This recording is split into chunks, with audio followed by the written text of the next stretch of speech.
انسان کا جسم قدرت کے ارتقائی عمل کا ایک بہت پیچیدہ اور حیران کن حصہ ہے۔ ہمارے جسم میں وقت، ماحولیاتی حالات اور ارتقاء نے زندہ رہنے کی ہر قوت ڈال دی ہے۔ انہی قوتوں میں ایک قوت بخار ہے۔ جی ہاں، بالکل ٹھیک سنا آپ نے، بخار۔ چلیے اس کے پیچھے وجہ جانتے ہیں۔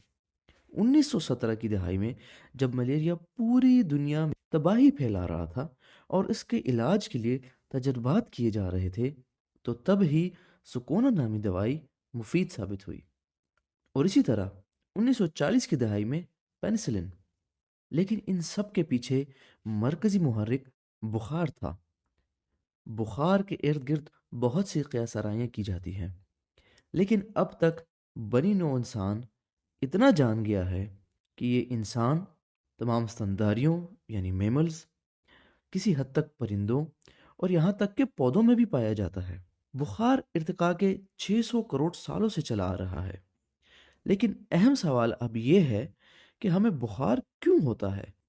ہمارے جسم کے مرکزی درجہ حرارت کو تھرمو ریگولیشن کے ذریعے برقرار رکھا جاتا ہے، جس میں ہمارے جسم کے درجہ حرارت کو 37 ڈگری سینٹی گریڈ تک برقرار کیا جاتا ہے۔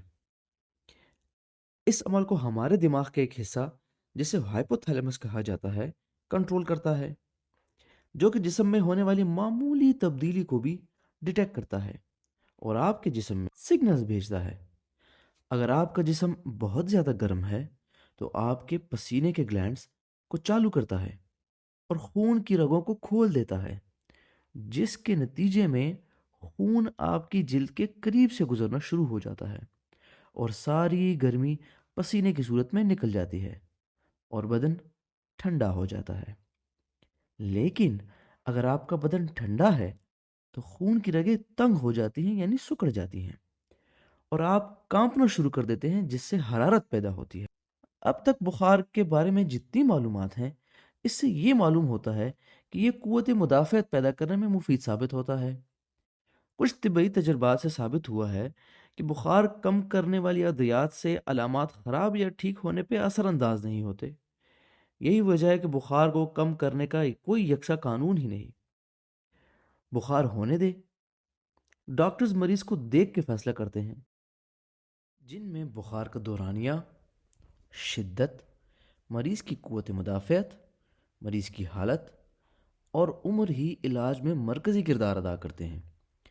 اگر ڈاکٹرز بخار کو کم نہ کرنے کا مشورہ دیں تو تب آرام اور مائع خوراک کے زیادہ استعمال کا مشورہ دیتے ہیں۔